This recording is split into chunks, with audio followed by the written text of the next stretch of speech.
Moja ya mishono pendwa sana kwa mama wajawazito ni mshono wa kujimwaga au tunaweza tukasema mshono wa kujiachia. Bila kujua kwamba yako magauni ya taiti, ziko sketi za taiti ambazo unaweza ukavaa na ukapendeza sana katika muonekano wako.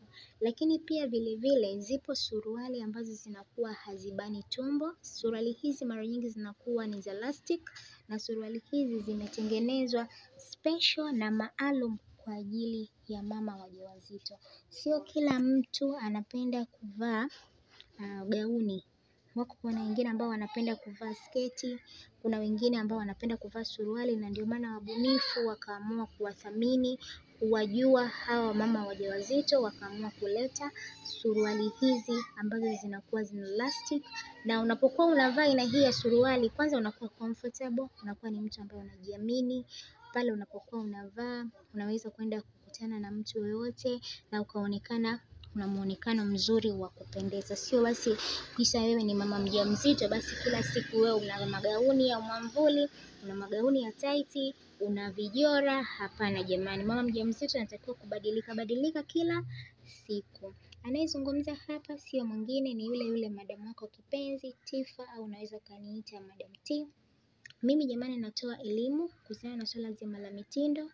Kama wewe ni designer, wewe ni fundi, wewe ni mwanamitindo, unatamani tu kujua kushona lakini haujui utaanzia wapi, basi TZ Fashion tumeweza kukusikia kilio chako na tumeweza kukusogelea.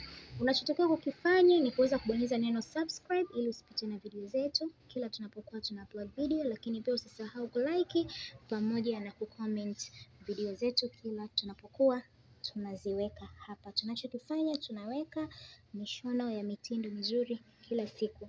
Tulizungumza kuhusiana na swala zima la suruali ambazo zinakuwa ni zina elastic, na suruali hizi zinakuwa special kwa ajili ya mama wajawazito, au tunaweza tukasema mama vijacho, kwa neno la haraka haraka ni mama kijacho. Lakini japokuwa nataka tuzungumze vile vitu ambavyo watu wengi wanapenda. Watu wengi sana wanapenda kujua magauni, na leo nataka tuzungumzie hatua moja baada ya nyingine kuhusiana na swala zima la magauni haya, jinsi ya kushona, jinsi ya kukata, mpaka kuhakikisha tunafika tamati kumalizia mshono wetu ambao tutakao kuwa tunaushona siku ya leo. Na kitu cha kwanza ambacho natakiwa kukizingatia kama unashona gauni lako la mwamvuli, unashona gauni refu au unashona gauni fupi, na pia unashona aina ya gauni gani, gauni la mwamvuli ambalo linaanza juu au gauni la mwamvuli ambalo linakuwa lina kiungio katikati, au gauni la marinda. Vitu hivyo ambavyo unatakiwa kuvizingatia. Baada ya kuzingatia, angalia kitambaa chako. Kama kitambaa chako ni cha maua yake yamekaaje. Kama ni miti inajulikana. Miti mara nyingi inakuwa inasimama. Kama ni suruali, kama kwamba ni kitambaa cha plaining, basi inajulikana kabisa kitambaa hiko cha plaining kinakuwa ni kitambaa cha kawaida. Baada ya kuzingatia hivyo vitu, ndipo unaenda sasa kuanza kujua sasa hapa baada ya kitambaa changu kukamilika, mimi naanza kushona kitu cha aina gani. Nashona gauni la mwamvuli, au nashona gauni la marinda, au nashona gauni ambalo linaanza kutoka juu. Ukishapata jibu, ndipo sasa unaandaa kitambaa chako. Kama mfano unashona gauni la mwamvuli. Gauni la mwamvuli yako ya aina mbili. Mwamvuli ambao unaanza juu, ambao unashuka moja kwa moja, na gauni la mwamvuli ambalo lina kiungio.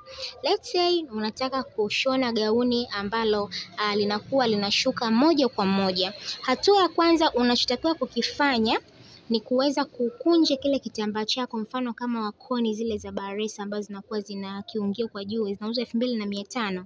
Koni zile zinaitwa koni, ball con, zinaitwa ball con. Unakunja kitambaa chako vile.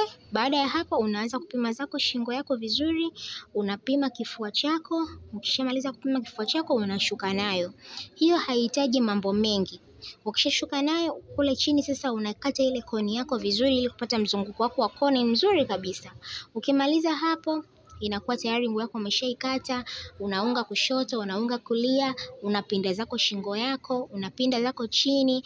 Ukimaliza hapo unaweka mikono yako nguo inakuwa tayari imeisha, hainaga mambo mengi. Jamani, ufundi ni kitu kimoja ambacho hakinaga mambo mengi kabisa katika ushonaji.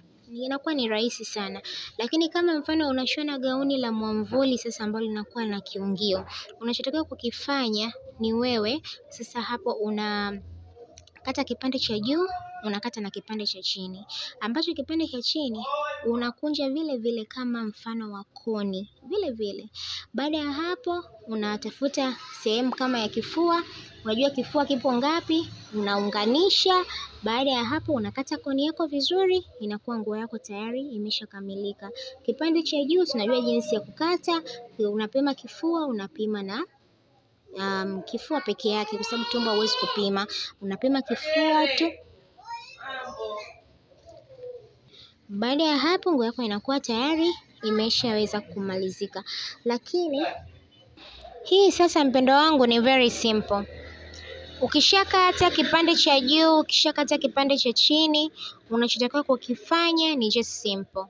Unavuta marinda, unatafuta zako sindano yako ya mkono na uzi, unapitisha, unavuta marinda yako vizuri, unaunga kipande chako cha juu, unaunga kipande chako na cha chini, nguo yako inakuwa tayari imeshamalizika. Kwa hiyo kushona jamani, kipenzi changu, ni very simple. Unaweza kutumia mashine.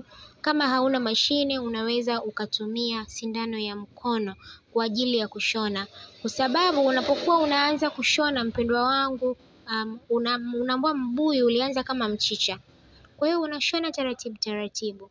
Na kama mfano wale ambao wanahitaji sasa kushona suruali, kama wewe sasa ndo fundi lakini unatamani sasa kushona hizi suruali za mama vijacho, unaweza wewe ndo ukawa mtu wa kwanza kuweza kushona suruali za mama vijacho, na mtu akaja dukani kwako na akavutiwa na suruali zako.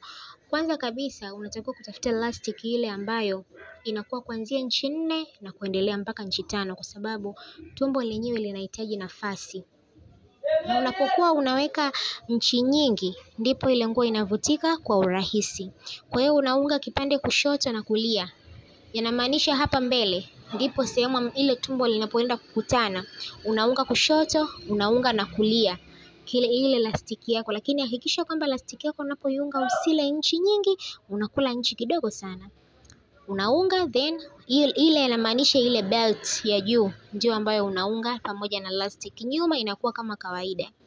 Nyuma usije ukaweka elastic. Elastic inawekwa tu hapa mbele peke yake kwa ajili ya kuweza kuvuta. Ukishaunga elastic yako, unakuja unaunga suruali yako, tayari umeweza kumaliza nguo yako. I hope katika video hii utakuwa umefurahi, utakuwa umeenjoy, utakuwa umejifunza mengi. Mimi sina la ziada zaidi ya kuambia kwamba nawapenda sana. Tuendeleeni